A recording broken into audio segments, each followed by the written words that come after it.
Good morning. Good morning.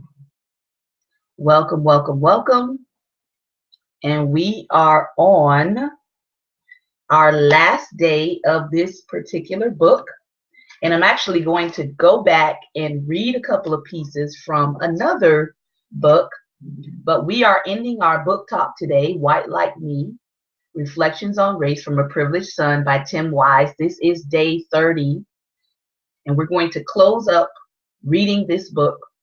And I'm going to go back to some things that I think relate to what we've been talking about lately in terms of race and racism from this book.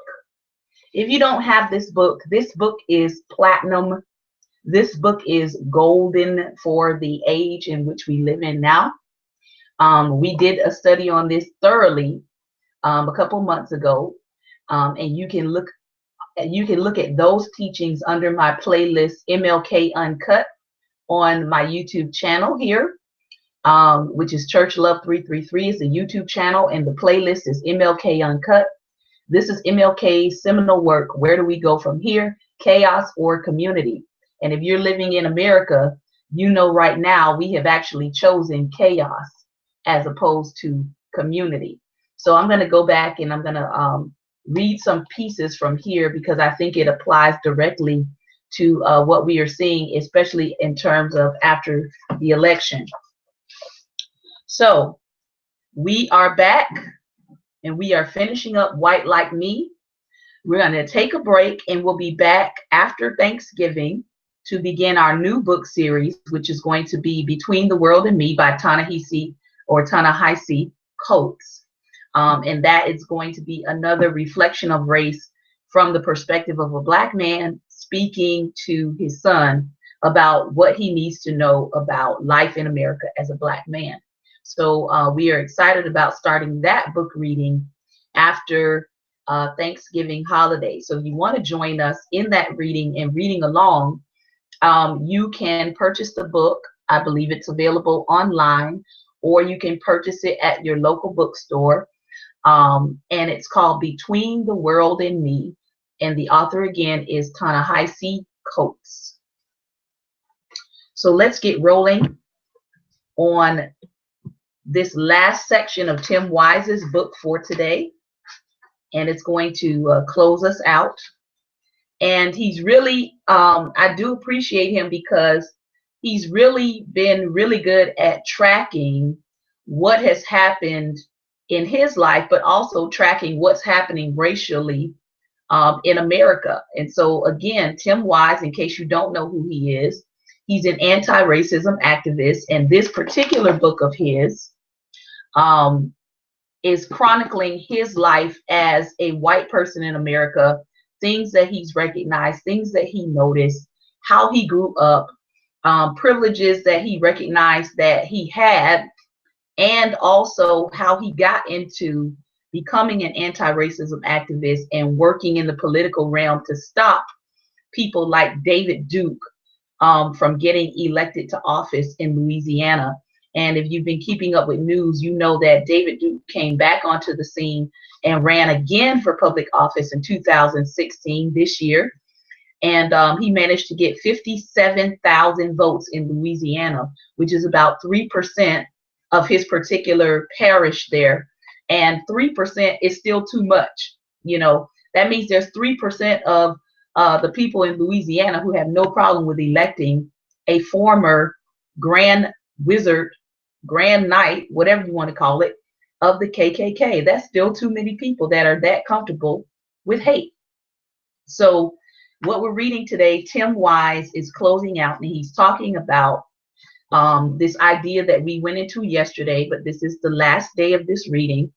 He's talking about intentionally raising conscious children, right? He's talking about intentionally raising your children to not be ignorant of the differences of how people are treated in this country based on the color of their skin.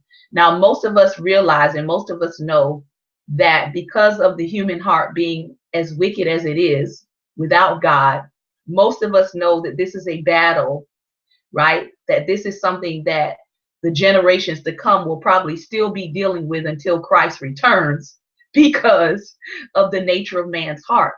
But just because we know it's an ongoing issue, it doesn't mean that we should stop resisting it, right? Because the scripture teaches us to resist the enemy and he will flee, which means there's some action on our part to come against what we know is blatantly wrong. So, I hear people say, well, this has been an age-old problem. Yes, it has. But if you notice, every generation has had to deal with it, and every generation has fought back or resisted it in some way. So I'm not going to encourage my generation to just stop trying, right? I'm going to encourage my generation to continue to press toward a more equal society, a more fair society. So just wanted to put that plug in. So as we continue, Tim Wise is going to close out his writing today by sharing something that I think is very, very, very powerful, especially for him, because just from his writings perspective, I don't believe that, he believes in a creator, but I don't believe he believes in, Christianity or that term kind of thing. But what he goes into next is very, very powerful, because I don't think that even some people in Christianity get what he's about to say. So I'm going to preface it that way because of what he's going to share with his children, that I think is a really important lesson for all of us as adults, particularly those of us who are Christian. So let's get into the close of this reading. My kids are no less susceptible to internalized biases than anyone else's children, he writes. I'd love to tell you that wasn't the case, that growing up in the Wise and Kaysen home was the perfect inoculation for such a thing. But if I told you that, I'd be lying. It was early 2008 on a rainy Sunday afternoon at the beginning of the summer when I fully came to appreciate just how deep the roots of racism can be planted in children, even when you think you've done everything you can to protect them from the poison. We were sitting at home, unable to do anything outdoors because of the weather. The kids at this point are 6 years old and 4, growing bored and restless and looking for anything to occupy their time. Not up for playing any games, they requested to watch a movie on cable, to which we quickly agreed. If it would keep them from whining about how bored they were and could bring us up to dinner time, we were all for it. And good morning to those of you who are watching me live. I queued up on-demand cable satellite movie thing, looking for any films that might be good for kids and families, and preferably something they hadn't seen already. Within a few seconds, the trailer for Evan Almighty popped up. The comedy, which stars Steve Carell as newly elected congressman and Morgan Freeman as God, the latter of whom has apparently chosen the former to build an ark and recreate the biblical story of Noah. It's a cute movie, as it turns out my kids and wife had already seen when it was still playing at the local theater. As such, they didn't really want to see it again, but because they recognized the dialogue and the actors in the trailer, it got their attention. Rachel looked up, saw Morgan Freeman in the role of God and in flowing white robes, and said exactly what any 4-year-old would say. Daddy, is that God? Realizing that she knew nothing of the Screen Actors Guild or casting directors at that age, I laughed, thinking her innocent query to be among the cutest things she had said in a while. No, sweetie, that's not God, I explained. That's an actor named Morgan Freeman. He just plays God, often, but he's just an actor playing a part. I really assumed that would be the end of the discussion, but sadly, I was mistaken. By now, Ashton was curious as to what we were talking about and had looked up from the book she was reading. She, too, saw Morgan Freeman in the role of God. It took her no time at all to chime in dismissively to her sister. Rachel, that can't be God, Ashton said defiantly, as if to suggest that claiming otherwise would have been the most preposterous thing ever spoken into the universe. In that moment, I hoped that her doubt as to Morgan Freeman's divinity was going to turn into a technical point. For instance, that God would be far too busy to bother making a feature film, or that if he did so bother, he'd surely make one capable of getting better than a 23% approval rating. But somehow I knew it wouldn't be that simple or innocent. I felt certain I knew why she had been so sure that Freeman couldn't be God. And though I hardly wanted to have my suspicions confirmed, I knew I'd have to ask. Why not, Ashton? Why can't that be God? I inquired hesitantly.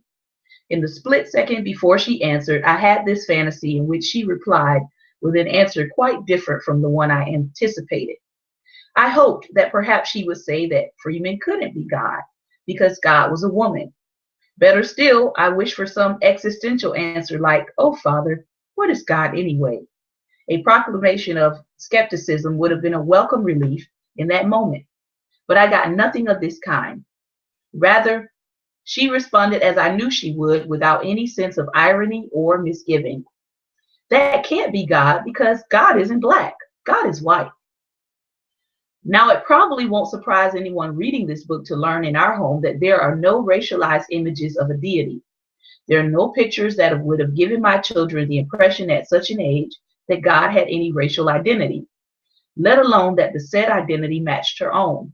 We hadn't allowed those pernicious Bible story picture books for kids, in which Adam and Eve are drawn in such a way as to give the reader the impression that they had resided in the Garden of Sweden. But still, at some point, Ashton had seen those images, perhaps in the church she attends with her mom and sister, perhaps in bookstores or libraries, or perhaps on the Christmas cards sent to our home every year with pictures of Jesus on the front that would give one the impression that he had been born in a manger somewhere in Pennsylvania.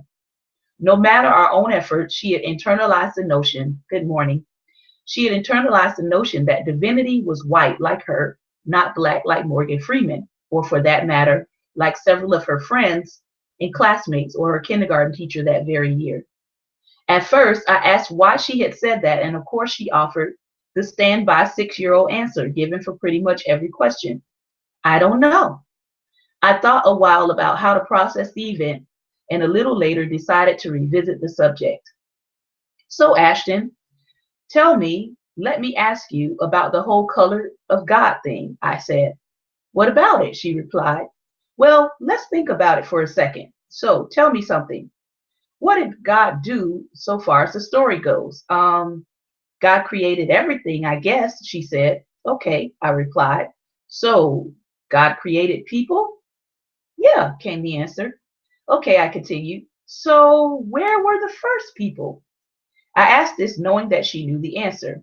The previous year, there had actually been a bulletin board in her preschool class that showed visually how all humans had arisen from Africa and branched out from there. So I figured she would remember what she learned. Africa, right? She replied, concentrating hard, wanting to get the right answers. Right. Okay, I said. So, God created people, and the first people were in Africa. Now, what color are people in Africa? Black, she shot back, not having to think long about that one. Okay, I replied. So, God created people. The first people were in Africa, and Africans were black. Now, in whose image were people created?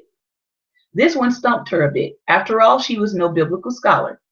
Although she and her sister were being raised Episcopalian and attended church with their mom, she hadn't really committed to memory little scriptural details. I don't know. What do you mean? Well, I replied, according to the story, God created people in the image of someone or something. In whose image do you think that might have been? In the image of God, I guess, she answered. Exactly. So let's think about it. God created people. The first people are in Africa. Africans are black, and they were made in the image of God. So final question, what color is God? Her eyes got wide as the implications began to sink in. I guess God could be black, she exclaimed. End of lesson. Now, of course, one could say that the lesson was meaningless, and perhaps it was. Obviously, these kinds of matters will have to be revisited many times over the years, and frankly, I no more want Ashton to believe in a racialized God than a racialized white one. But simply to get her to challenge her own assumptions of white divinity was sufficient for that moment. We will deal with the rest later. Seeing as how I'm a militant agnostic myself, the odds are pretty good she'll end up somewhat skeptical of any supernatural being. Indeed, she already seems to be headed in that direction. But what the incident and conversation suggested to me was that kids are capable of thinking things through if we believe in them enough to engage the difficult issues, and if we do so in a way that leads them to the conclusions we hope they will reach, rather than just hit them over the head with conclusions. Interestingly, the lesson seemed to have stuck. Several months later, during which time we had never revisited the matter, she came up to me one morning before school and with a puzzled look on her face asked if I really believed God could be black. I don't know. What do you think? I replied. I don't know. I guess so, came the answer. Very good then, I said. Have some cereal. Little victories are nice. Perhaps the most important thing I've learned about kids when it comes to racism is how important it is for them to learn of role models from whom they can take direction. In our home, obviously, it's a bit easier than for most. Ashton and Rachel know what their dad does and what both their parents beliefs are when it comes to these matters. And because I'm very careful to not berate them about these subjects, they don't feel the need to backlash against my views just to get back at dad when they're angry at me. It's a lesson I learned in my own home growing up. My mom and dad never tried to indoctrinate me into any particular way of thinking. They just made clear what their values were, exhibited a consistency between what they said and what they did, and encouraged me to always think critically. This last trait being one that almost by definition tends to mitigate against the adoption of right-wing or consciously racist viewpoints. I've met plenty of parents who worry, however, about how to teach these lessons without scaring their children about oppression or instilling guilt in their white children once the latter become aware of the history of racial subordination and white privilege. The concerns are understandable. Learning about injustice can be frightening, especially if the injustice has been directed at people like yourself. And learning about unearned advantage can cause kids to feel guilty if the subject is not handled carefully. A year or so ago, I was having a conversation with a teacher who I met at a workshop session I was facilitating. She taught kindergarten around Martin Luther King Jr. Day and had discussed with her class who Dr. King was.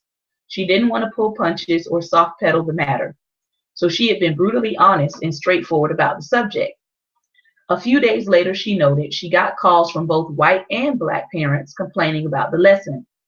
The white parents expressed concern that she had made their children feel bad. One of the white students had apparently said something at dinner about white people being mean because a white person had killed Dr. King. The black parents expressed concern that she had scared their children to death and made him wonder if his white classmates were going to hurt him because he was black, or if some other white person would at some point in his life. Both the white and black parents asked the teacher to refrain from discussing these matters any further in the class, and both said something about wanting their kids to retain their innocence around the matter of race for as long as possible. What should I have done differently was the question that she put to me. On the one hand, I told her she had done the right thing by broaching the subject. Whatever innocence parents may believe their children possess around these issues often doesn't exist, as they are already beginning to think about matters of race and color, whether they mention it to us or not, or is going to be stolen soon enough. The only question is whether we can burst the bubble in a deliberately controlled way, or not whether it's going to be popped at all. And frankly, I'd rather teachers speak honestly about what Dr. King and the movement were about, rather than water it down the way so many do nowadays. Too often I've met kids who seem to think King's fundamental message, were he alive today, would be, don't hit back if someone hits you, or don't join the gang. While there's little doubt that the good Reverend would agree with those points, to suggest that is the purpose of his life's work cheapens the work in the larger movement of which he was a part of. I noted one of the things that might help in the future would be to teach about King and the issue of racism and discrimination through a lens of resistance and allyship, rather than through a lens of oppression and victimization. Imagine how different it might sound to a student of color to hear about the oppression meted out to members of with the narrative of rebellion and resistance. In other words, discussing things like slave rebellions at the outset of discussing slavery, discussing the sit-in movement and freedom riders well before discussing the murder of Dr. King or other civil rights martyrs. Imagine how different it would feel to a white student in a class if the lesson time was spent on people who stood in solidarity with people of color and opposed racism versus merely mentioning all of the white people who clubbed the protesters or shot civil rights leaders or blocked schoolhouse doors. By beginning with resistance and allyship, both the students of color and the white students get a message that they have choices to make. The students of color do not have to be passive recipients of other people's mistreatment. They are not inevitable victims to whom things are simply done and have no agency to exercise in the matter. And white students are more likely to see that they needn't be active oppressors or passive standbys, standing on the sidelines while people of color have to go it alone. They too have a choice to exercise, and they can exercise it in an anti-oppressive way. By focusing on resistance and allyship, both the fear and guilt that come with victimization and oppression lenses can largely be avoided. So too with discussions about sexism, heterosexism, classism, or any other form of oppression. I knew as I described this method to the teacher that it could work. I had seen this method used in children as young as 5, but when Ashton had been in preschool, her teachers had asked me to come in and discuss racism with the class. Honestly, I was petrified. The night before the event, I had been speaking at the University of North Carolina, and with all of my presentations to the big people, I had no hesitation and no fear. With my own kids, I didn't worry too much either. But with other folks' children, especially children in my own daughter's class, I was terrified. I stayed up all night, caught the early flight home, and went to the preschool bright and early. As it turned out, there had been no reason to worry. Although my daughter didn't say much, she was so excited and proud that I had come to speak to her class, and she just sat there smiling. The other kids were engaged. I spent just a few minutes talking about why it's so important to speak out against discrimination and racism, and then I asked them point blank what they would do if they saw someone being mistreated because of the color of their skin. Hands shot up in the air immediately as the children all but fell over one another to get a chance to answer. Their answers, though basic, nonetheless betrayed a seriousness of their commitment. I had no idea if they would retain that commitment over time, but it was clear to me in that moment that if the spirit of resistance is nurtured and cultivated, children can become teens who become adults, who become and remain allies in the struggle against injustice. Their sense of fair play at that age and their almost instinctive resistance to unjust treatment of anyone makes allyship and solidarity natural and normative behaviors. Unless we are encouraging them to think about injustice, empowering them to speak out and do something about it, the natural tendency for resistance can become muted over time and a detriment of us all. And I want to say racism takes away friends and builds walls instead of bridges. So you have to teach children how to build bridges, right? And that only comes by not ignoring what is happening in our culture, in our society, but actually giving children, as he talks about here, actually giving children the tools in which to speak out. And as he said, presenting the information in a way that young people can feel empowered rather than just feel like they're a victim or they're a person who's going to be a standby witness to things that happen in the world.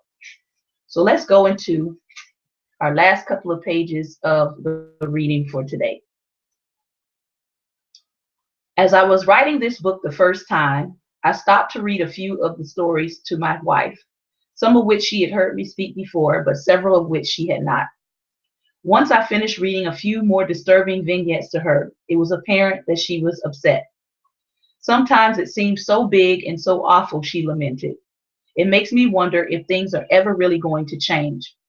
Though I'm sure some might be alarmed by such a thought, the notion that perhaps racism isn't ever going to be finally vanquished. I must say that as horrible as such a truth may be, it doesn't make me feel the least bit defeated. The fact is, I would have liked to be able to tell her not to worry, to remind her that good people have done great things and have changed the world before, that committed movements of committed people can shift mountains, and that the evidence for this kind of transformation was all around us. But I didn't say that because it wasn't true, but because it wasn't the point. Several years back, when legal scholar Derek Bell wrote Faces at the Bottom of the Well, he suggested that racism may be a permanent feature of American life, never to be fully and finally undone. I remember the uproar it caused in many white liberal circles and among white liberals who were often assigned to read it in class. There was a huge amount of faith in winning, in triumphing, in believing that all is good and true. But when you're a member of the privileged group, you don't take kindly to someone telling you that you can't do something, whether that something is making a lot of money or ending racism. What do you mean racism is permanent? What do you mean we may never have justice? How dare anyone imply that there might be some problems too large for the determined will? Or perhaps I should say the determined white will, since clearly determined wills of black and brown folks haven't been sufficient. Bell's assessment, at least for me, was a liberating tract. No cause for pessimism, but rather cause to recommit for the purpose and mission at hand. This may seem counterintuitive, since for some, committing to fight a battle you may never win seems futile. But fighting the battle is what people of color have always done and will continue to do, no matter the outcome. It is appropriate then for me to say that if the fight wouldn't end in victory, then there was no purpose. What kind of attitude says to black and brown people who have always fought injustice as if ending it were possible, who always knew they may never well see the change come about? What whites have rarely had to think about, because as the dominant group, we are so used to having our will done, with a little effort at least, is that maybe the point is not just victory, however much we wish to see it. Maybe our redemption comes from the struggle itself. Maybe it is in the effort, the striving for equality and freedom, that we become human. Christie's pessimism, which was nothing if not understandable, given the magnitude of the challenge, took me back to a letter I had received many years ago from Archbishop Desmond Tutu during the divestment battle at Tulane.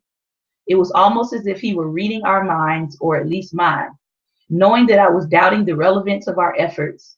After all, it wasn't as though we were going to be able to force the board to our ultimate demands.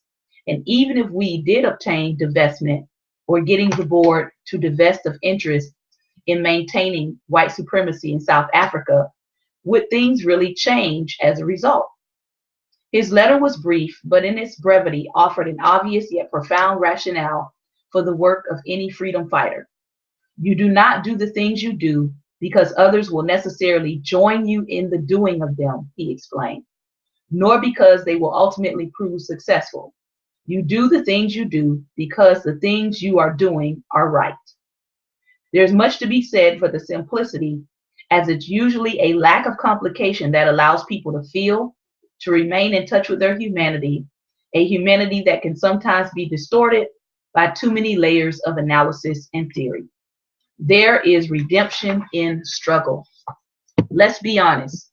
There is no place called justice, if by that we envision a finish line or a point at which the battle is won and the need to continue the struggle is over.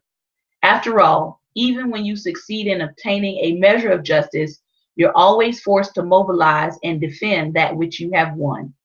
There is no looming vacation, but there is redemption in struggle. Of course, that there is redemption in struggle and that victory is the only one reason for fighting only seems to come as a surprise or as a source of discomfort to white people. Invariably, it seems it is we in the white community who obsess over our own failure to recognize the value of simply committing, irrespective of the outcome. People of color, on the other hand, never having been burdened with the illusion that anything they touch would turn to gold, usually take a more reserved and, I would say, healthier view of the world and the prospects for change. They know, as they must, that the thing being fought for, if it's worth having, will require more than a part-time effort and will not likely come in the lifetimes of those presently fighting for it. It is that knowledge that allows a strength and a resolve that few members of the dominant majority will ever know. This is not to sentimentalize, suffering or the strength often born from it. This last statement should be taken less as a comment about the strength of the persons of color than as an observation about the weakness of those without it. For it is true, at least in my experience, that whites have been largely convinced of our ability, indeed entitlement, to affect the world around us and mold it to our liking. We're very much like children when we discover that, at least for some things, it will take more than good intentions, determined will, and that old standby to which we refer to as elbow grease. Regardless, there's something to be said for confronting the inevitable choice one must make in this life between collaborating with and resisting injustice or choosing the latter. Indeed, it is among the most important choices we will ever be asked to make as humans, and it is a burden uniquely ours. I have no idea when or if racism will be eradicated. I have no idea whether anything I say or do or write will make the least bit of difference in the world. But I say it and I do it and I write it anyway, because as uncertain as the outcome of our resistance may be, the outcome of our silence and inaction is anything but. We know exactly what will happen if we don't do the work. Nothing. And given that choice between certainty and promise, in which territory one finds the measure of our resolve and humanity, I will opt for hope. Letting go of the obsession of the outcome, even while one fights for victory, can in the end only make us more effective and stronger in our resistance, healthier even. After all, if one is constantly looking for the payoff, but the payoff is slow in coming, burnout is never too far around the corner. But if we are committed to the struggle because we know that our very humanity depends on it, that the fight for human liberation is among things that give life meaning, then burnout is far less of a threat. We do the work to save our lives morally and ethically, if not physically. Many years ago, the first time I spoke at the University of Oregon, I gave a workshop, a room named after a man, Ben Leiter, who was in 1987 murdered by Contra forces armed and trained by my government and his, and he was killed for the crime of helping bring running water to rural villagers. And as I sat there, inspired by a painting of the village where he died and the tribute to his work that greets visitors to his room, I reflected on how I'd felt as a college freshman upon hearing of his assassination. I remember why both he and the revolution of which he was a part of ultimately had to be crushed. They both posed, as we used to say, the threat of a good example. That's when I realized that his life and death sum up, as well as anything I could say, why I do what I do, and what I have come to believe is required of us. And what is required is that we be prepared to die for our principles if need be, but even more so, we be unafraid to live for them. So let us begin. That concludes White Like Me, Reflections on Race from a Privileged Son by Tim Wise. Are you going to be today? That's the main question. Are you going to be today the threat of a good example? Are people going to be threatened by your life, by the choices that you choose to make that are a good example? Are people going to be threatened by the fact that you actually want to bring change and truth and justice for all? Or are you going to live your life in such a way, being afraid to be a good example or being afraid to be a threat to the kingdom of darkness? One thing I have learned is, even as Tim Wise ended there, is that I'm not afraid to be a threat to the kingdom of darkness. Every day I get up with the expectation in mind that God has put me on the earth to say something, to share something, to speak something that will hopefully change somebody's mind and change their life for the better and not for the worse.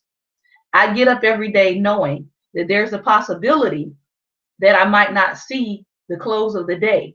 So I've got to be specific in how I live my life. I've got to be specific in what I believe and feel and think.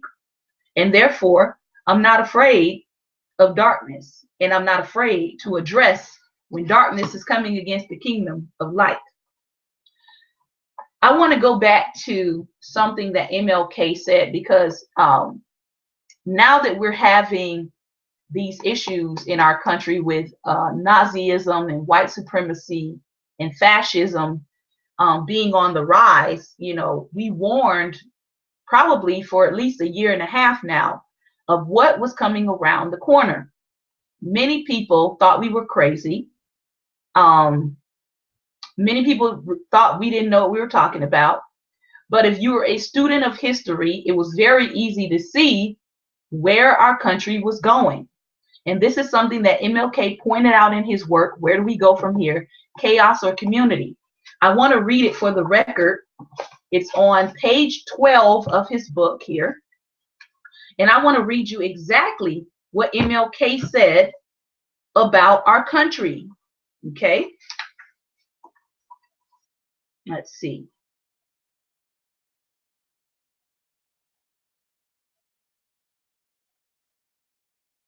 Here it is.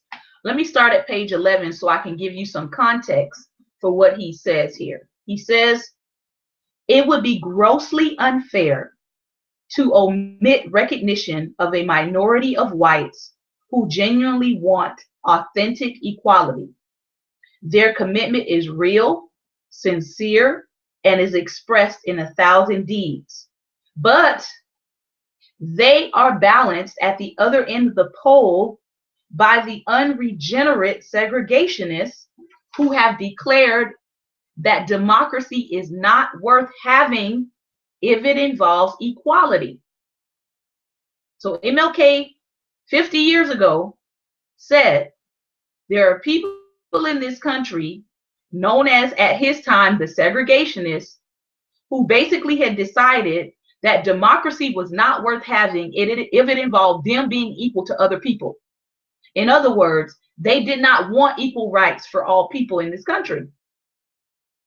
Then he goes on to say, the segregationist goal is the total reversal of all reforms with reestablishment of naked oppression. That means oppression out in the open, and if need be, a native form of fascism.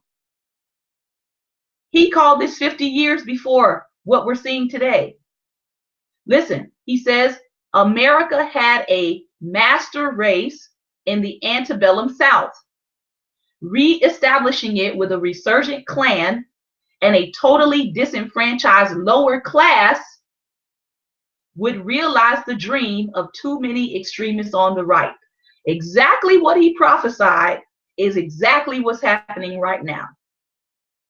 The Klan has resurged, and the disenfranchised lower class, poor white Americans got together and have now realized the dream of the extremists on the right, which is American fascism. So MLK, when people are talking about, oh, I've been talking about this for a year or two, no. MLK warned us 50 years ago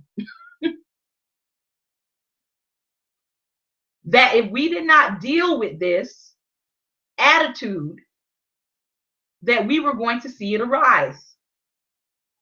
Okay? Listen to what he says. The persistence of racism in depth and the dawning awareness that Negro demands will necessitate structural changes in society have generated, listen, a new phase of white resistance in the North and South. So MLK was telling us 50 years ago, the fact that Black people demanding their rights was going to necessitate structural changes in society generated a new phase of white people resisting structural changes in this country, in the North and the South, based on the cruel judgment that Negroes have come far enough. There is a strong mood to bring the civil rights movement to a halt or reduce it to a crawl. Negro demands that yesterday evoked admiration and support today, to many, have become tiresome, unwarranted, and a disturbance to their enjoyment of life. Cries of Black power and riots are not the cause of white resistance. They are the consequences of it. So white resistance, MLK said, has come as a result of Black people expressing their need to have equal rights. Okay. This pushback that we're seeing is a result of people who are saying that Black people have come far enough. Some of them will go so far as to tell you, you're getting too arrogant in your freedom. So that's where the white resistance came from. And MLK warned about this 50 years ago. Now, if we had paid any attention to what he was saying, we probably would not be where we are right now.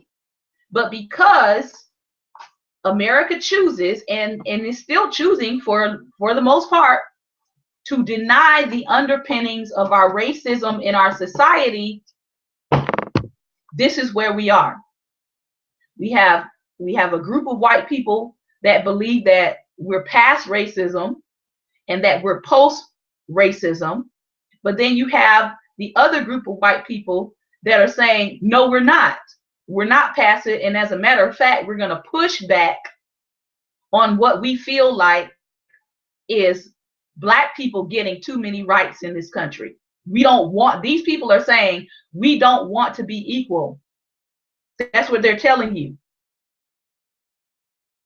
And if you take a look at the speech that was given this past weekend by the quote unquote National Policy Institute, which is a front organization for white supremacy. That's really what it is. The founder, Richard Spencer, tells you he's full of delusion. He's in an auditorium speaking to white people who are believing his lies that, number one, white people created everything in this country. He actually believes that.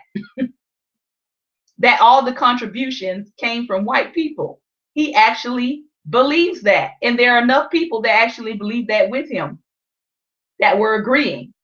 So as we close out, just understand that there is a clarion call for people to not be afraid of the darkness, for people to not be afraid to speak the truth, to not be silent in the face of what we see.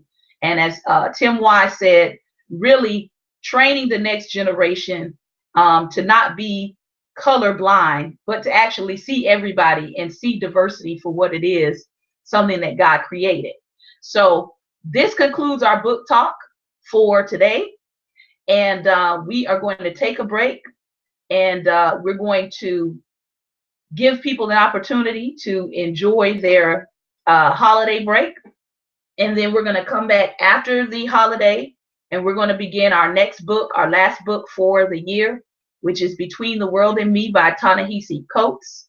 And so we're going to get into that after Thanksgiving. Also in December, we're going to be starting a Bible study right here on Periscope. It will run the month of December. It's going to be our last Bible study topic for our ministry. And we're going to be talking about nothing in me. Nothing in me. As we go into the new year, we want to make sure that we don't have the things in us that's going to hinder us from receiving what God has for us in this upcoming year. So we're going to be taking our text and taking our main theme from John 14:30, where Jesus said, the prince of this world has come, but he has found nothing in me. So we want to delve into that beginning December 1st. We will do it every day at 5 p.m. will be our Bible study, except for New Year's Eve and Christmas Day. New Year's Eve, Christmas, and New Year's Eve are the 3 days that we probably will not come on for the Bible study. But we're going to be looking at some people in the Bible. What did they have on the inside of them that helped them to stand? And then we're going to also look at the people in the Word of God. What did they have on the inside of them that became a snare to them in the end? So we're excited about that. We're going to be starting that up December 1st, but we'll also continue to do our last book talk at 11 a.m. Monday through Friday.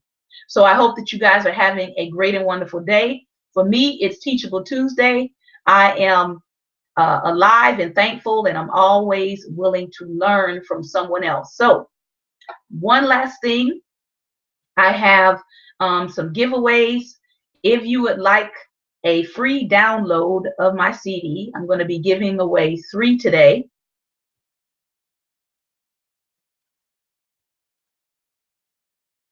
And we got to help our Periscope audience out.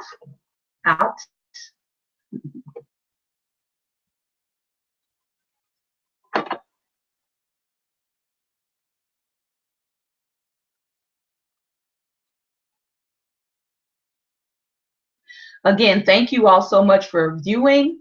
Take care and God bless.